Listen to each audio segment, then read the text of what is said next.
we have people coming into the fund that never did business with us. Like we were doing a meeting with Ashley last week about their training and their social media programs. So we got this tremendous energy. So we're really excited about what could happen here. You know, most of what I do every day is just buy companies and or buy a share of a company. If I find great management, I like guys and gals that are doing good things. Buy it or buy a share of it, and then help them take it into a global thing. It's like. You know, these young guys with this cleaning franchise in Australia, they got an amazing sales system. Just such a great sales system. I tweaked it just a little bit with them, and it, you know, tripled everything up for them. But when you come into the way the sales of commercial cleaning is in the US, and you just look at it and you go, these guys are going to kill it. They're going to kill it. And commercial cleaning is just such a massive business. Yeah, that won't be disrupted. I love that business. It's just such a great move. So that business, you're always cleaning up, huh? The one. Well, someone is. Someone is. Not me. So what are we meeting on? What's the idea here? Well, I think that, you know, where this first started is you got two great young guys up in Canada that are doing phenomenal things, and Corey and Kyle. I don't know if you know, but Kyle's dad is one of my top guys up in Canada. Okay. And so he's coached them through this whole thing, and so the two of them are just like doing great things, and they said, well, why don't you guys meet? And it was like, okay, well, let's have a conversation. So you know, I think that the idea is there's plenty of synergies in our target audiences, you know, from the business side of things, and there's something to be done. What it is, that's sort of phase two. But the best thing is, and this is what I think the team just said, you guys have to just sit down with each other, at least have a conversation. Get started from there. You know, ultimately, you know, we all speak, so we've all got stages we can throw each other on, or all got audiences we can put each other in front of, and at least spread each other's wings that way. So these days I'll only do about 38 gigs a year. I have 4 kids, so you know, my life is more about putting other people out there and doing that. So like I just invested in a young guy in Australia, Travis Bell, the bucket list guy. So I, you know, build a licensing structure around him and put him out there on the road. Now I'm trying to put him on. Build a licensing structure around me, man. Somebody needs to help me. Well, we could definitely definitely do that, because you know the ultimate interesting thing about licensing and all this stuff, because you've got the brand out there, but when you look at licensing, so who's the guy that's doing your shit in Nigeria? If you don't have a guy in Nigeria doing your stuff, then you're missing out on. And people say, but Nigeria, is there any money in Nigeria? I'm totally with There's you. a ton of money in Nigeria. There's no, like you're talking to a guy that's totally open to like. Me too. We took our last little book, the Millionaire Booklet, and I went on social lines and said, who can help me translate the book? We had to translate it into 38 languages in 30 days. I was saying last night at this panel that I was on, I'm like, hey, my biggest problem this year is translating. The biggest block I have is, like, I'm just an American dude. Yeah. And it's really interesting. I need to become El Gran Cabron. But I look at it like Turkey. Our business in Turkey is just crushing it right now. And people go, Turkey? But hang on, what about all the problem, all this? Yeah, but when you're in Turkey, you don't notice all of that problem you see on CNN. Oh, yeah, of course not. The guys in Turkey are just doing business. Absolutely. And so there's still car sales guys in Turkey that need car sales training, and there's still, you know, there's still all of this stuff, and that's why licensing works so well, because then you've got a local guy or local gal, and talking but in in Turkey, all gals, you're going to collect from that guy one time. No. So what are you doing to support him? So, okay, so you build a licensing structure that means you have royalty forever and ever, amen. So there's no one-off payments. There's a one-off payment, there's a training fee, there's a royalty fee, there's an ongoing structure. And so when you're doing, you gotta remember, when I got into franchising of white collar, there were no white collar franchises. They didn't exist. Actually, they did. There was H&R Block and expense reduction analysts. So those guys were out there. But white collar, how you license intellectual property, is something that we've worked on now 20-something years. So we know the structures and what IT systems to put behind it, so that they can't leave. They have to, if they want to do the program, they have to stay. If they want to build the business. So we got this young guy in Australia, Engage and Grow. They're building a business, right? They're building their own business using our system. Yeah, exactly. Okay. So we got this young guy in Australia, Rich Maloney, has this amazing system for employee engagement. Comes from a sporting background, how to get engaged employees. Started by doing it in sports teams, and now we run it all across the world in businesses. But so when we sat with Rich, I sat down and said, okay, you got a great program, and now it took us a year and a bit, rebuilt it into a program that was able to be delivered by anybody. So anyone can deliver the program, backed by technology with the videos and all of the training. So anyone can deliver that program now. So we then go to licensing that. Now he's licensed into 58 countries in the first 18 months of doing it. And he's literally got hundreds of people on the ground delivering the program, paying 20% back to us of every dollar or pound or ruble they make. So when you look at translation... So what do? You set up an account in that country, or they send you money here? No, multiple different. Yeah, okay. So you'll generally be in about 10 to 15 jurisdictions that you have corporate entities, yeah. And the rest can go from there. Where do you pay taxes to? It's different every country? Different. I mean, ultimately, you're a US citizen, you'll pay, it'll all raise up to here. Yeah. But then again, whole gamut. You're getting a new piece of money you wouldn't have gotten anyway, so you're paying GST and PST in Canada. And how do you find the people? Depends on whether you bring it straight direct or whether you pay it there. Yeah, but if that money comes out of Canada, correct. They're gonna. So there's a withholding, and there's a. But because the tax treaties between it, you'll all. Doesn't matter where you pay the tax, because you're a U.S. citizen. It all rolls up here anyway. You just got to make sure you're based in jurisdictions where they have good tax treaties. Thank you so much. Okay. So if you got a good tax treaty, you get a full deduction for every dollar tax paid there, not just what you do here. Yeah. But the taxes is probably, that's the most minute concern of all of it. But how do you find the people all around the world that are going to be grant specific or this other guy specific? Like, how do you find those people?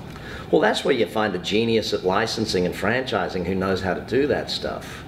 Yeah, so that's your next expansion phase. You need a team of 10 to 20 around you at that level that are operating at that level. So, I mean, it's, for me, I'll be really blunt, I don't work. I don't. I would work 15 hours a week. I just don't. I have kids, I have a wife. I'm Australian. We like to enjoy our life. But I've got a lot of people that are very damn good at what they do. And it's taken me years to build many of them. And do that stuff. And so, ultimately, I'm different to the American way. The American way, like when I first moved to America, I really, it blew my mind. I'm sitting at a bar in Bay Area, California, with this guy who was the CFO of Pets.com when that was all blowing up, and I sat there and he's just bitching about work and life, and I said, dude, so you work 20 hours a day to provide for a family you don't like and don't know anymore. Explain that shit to me. And he just looks at me and goes, well, that's just what you do. And it took me a while to realize that that was the concept versus the Australian concept of, no, you work 10 to 20 years in your life to make plenty of money so that you never have to work again for the rest of your life. And it might be our convict mentality kicking in that. So I love teasing the British that, 200 years ago they sent all the fun, interesting people to Australia and kept all the boring ones. That's a fact. Well, I think what you got to do, you got to step back and look at it, that any business has management systems depending upon the industry. So you have great management systems for the business that you have today. If you were to set up a licensing or franchising or whatever structure, then you need to develop that side of the business as well. That's right. And you just need to bring in people that are caliber of that. That's right. In that area. You're going to get them anyway by this sheer focus of the opportunity. You're going to find opportunists. So, I mean, if we could get in 120 countries, help you get in 120 countries, I'm all for that. That'd be a fun we already have the training. We have some brand recognition in most of the world. Is all of the video stuff capable of subtitle yet? Absolutely. Okay, so it's all technology subtitled? I can go. Yeah, we're not going to go. Because translation subtitle is one of the key things on an international scale. If you can done. We're already in Spanish. Great. We've already translated there, but we've already translated into Russian. I got an agreement with the guy, but they're not performing at the level, so I could pull that. Yeah, so that's where you go back to your licensing structure, and all of those agreements have to have performance criteria and all of that. Until you find the right guy to push into that market. Well, the goal is to always find the right guy first time, and that's where, with 20-something years experience, we kind of know what to look for. You know, it's finding the right guy or gal to lead the charge in a marketplace is always the challenge. You know, we made the mistakes early on too. We picked the wrong people. Well, you took the money. Yeah. You know, you didn't know, well, even more than that, you didn't know what was the right or wrong guy. You know, in the beginning, you don't know if they. But you knew the money was real. You knew the money was real. So, a lot of times these days, we'll take a guy with less money, but see, the right because guy. the thing that we're really missing in my business is the opportunity piece. I got guys that will spike on revenue because, and my guys are like, look what he's doing. I said, dude, look at the product he's offering. My product is a training product. His product is an opportunity. Opportunities will always make more money. The platform's proven. It supports worldwide. We're already worldwide with the platform. Yeah, so they need the platform. They can't operate the business without the platform, and that's always the key to a great licensing structure. Is that well, they won't have anything to sell. Correct. Other than a book. I mean, the difference between me and a lot of training companies, I'm not selling books.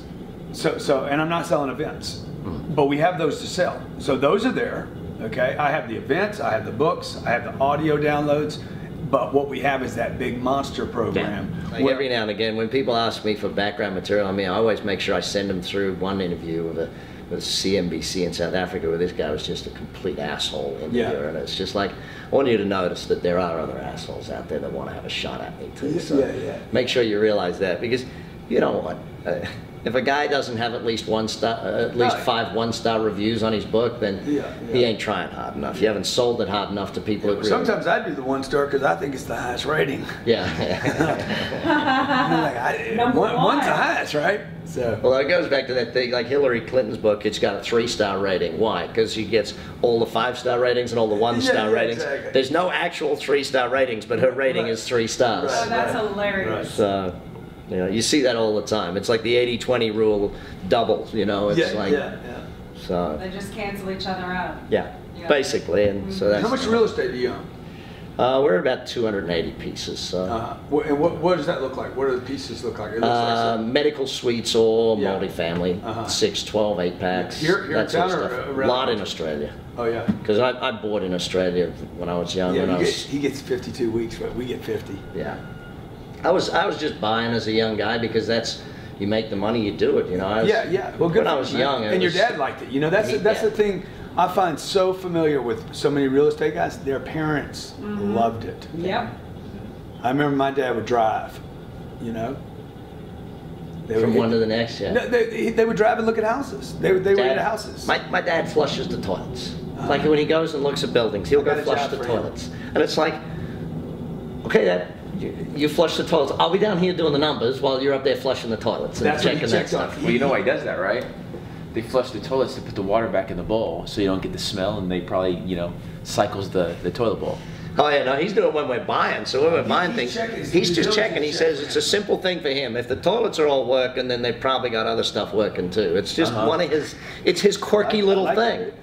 We should add. You know, but it's just what's your quirky little thing about it is the thing, and that's his quirky little thing. My quirky thing is I call the place. Yeah. Do they even answer the phone? Yeah. See if I can rent a place. That's my deal. That's always my deal. Process, We got to come up with a name for that. I'm gonna do a show just on that. Or do you ever get to Miami? Yeah. Yeah. Not as often as I used to, but when you get to Miami next time, I'll do an interview with you. Yeah. I'd love to talk to you about. I'd love to do an interview with you on real estate. I'd like to do one on the license thing. It could be a nice organic opening to an audience. Hey, why you need to build a license? Yeah. Okay. One thing that we found out, like with the real estate, is I'm educating people how to buy it, and at the end of the show, they're like, I don't want to do all this shit. Yeah. It's exactly what happens. It's exactly what happens. And the big question is always this: how do you find a 200-unit deal? So here's a question for you. Yeah. Have you ever contemplated building a real estate coaching business? Yes. Okay, because I got guys down in New Zealand that I taught to do that many years ago. Yeah. And they're crushing it. Yeah. That group of people that bought the $1 billion in real estate in New Zealand, so all the students down there. Yeah. One strategy. Yeah.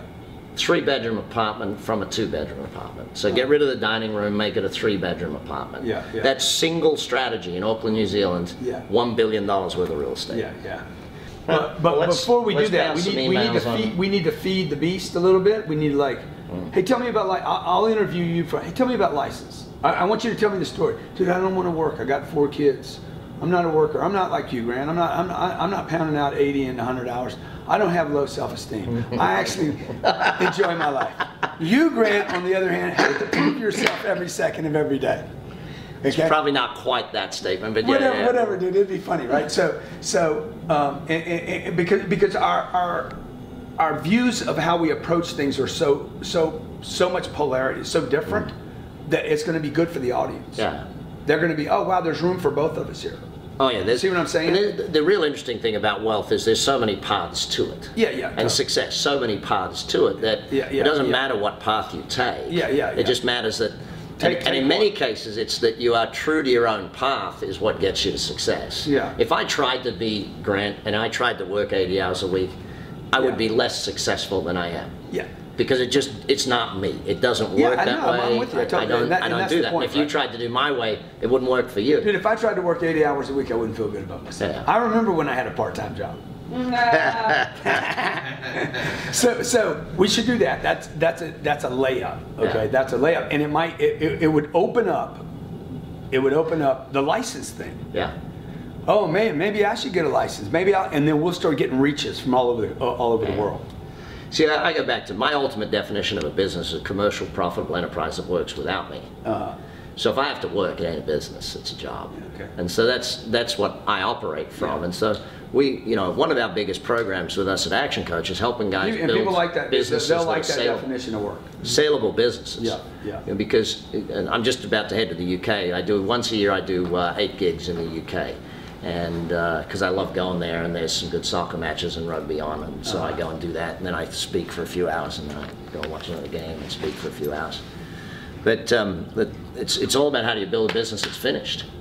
How do you finish a business? You know, how do you actually build something it now works without you? And the moment it works without you, it's now a saleable item. Yeah. If you still got to be there, it ain't a saleable item. Yeah. You won't sell it for much. And so it's a real interesting teaching process with that one, because you got to get people. Most people go into business thinking I got to work 24 hours a day, 7 days a week. You know, I'm opening my restaurant. I got to be there all the time. Yeah, I don't think most people go into business thinking that. I'm going to go to work for myself, not the man. I'm going to put in the same hours or a little less on my terms, and I'm going to make the same money, and they don't. But then they realize that ain't true. And then they realize, goddamn, I'm the master. Yeah, it's the old. You thought you worked for an and idiot a damn before prisoner. thing. How many countries? 120, same as us. Want them all. Want to help you get where you want. Anything bigger than McDonald's was our goal. It's like McDonald's and 120, but then they got kicked out of, was it Guatemala? And, I wonder why. Dude, how many countries are there? I think health reasons. well, that changes every month. 155 or something? It changes every month. It's around 160, but it changes because that Eastern Europe, you don't know whether there's a country or not this week. It's like they just changed. And Dude, I help Rocket Man if I could. It don't matter, man. I'd like to be in all the countries. Fuck it. There's some of them that just politically unstable enough to not want to be what there. we're teaching people is customer service, answering the phone, sales, closing, negotiating, follow-up programs. I mean, all these programs are like $1,000 a month. All the ones I just listed. So we have the breadth. I have the library. You know, we have. They can take a piece of it. They can take all of it, and yeah, I've seen that whole my company down in Texas, in Houston, uses the program. So all of our salespeople are down there, 5 modules a morning before you get your leads. Yeah. So simple as. That's the rules. But so I know that program. I want to look at the structure of all. And then we've dropped in Damon John's content. So this thing's getting built out beyond me now. So there's probably another 6 or 7 guys that are coming in. We're bringing in a personality coach. We brought in DISC assessments, which the DISC assessment part of the program internationally would be really, really interesting. Who'd you partner with on that? Tony Alessandro. Oh yeah, we work with Tony. But I can do somebody else. I mean, but that's fine. Tony's a good buddy of mine. So those he's are actually speaking for us in San Diego next year. So yeah, those are what, 80 or 90 bucks a pop. Yeah. So we go into a company and say, look, the program's going to cost you $3 grand a month. If you just, how many of those do you do? we do 20 a month, 20. So I'm saying you're not going to do those anymore, you know. So anyway. Yeah, no, it's a great structure. At one point, I'm going to hit you up then for some IP for our foundation. We're just building a whole foundation around kids. Yeah. I started working with the World Bank last year because what I want to see is kids coming out of school wanting to be entrepreneurs. Yeah. I want employers, not Yeah. employees.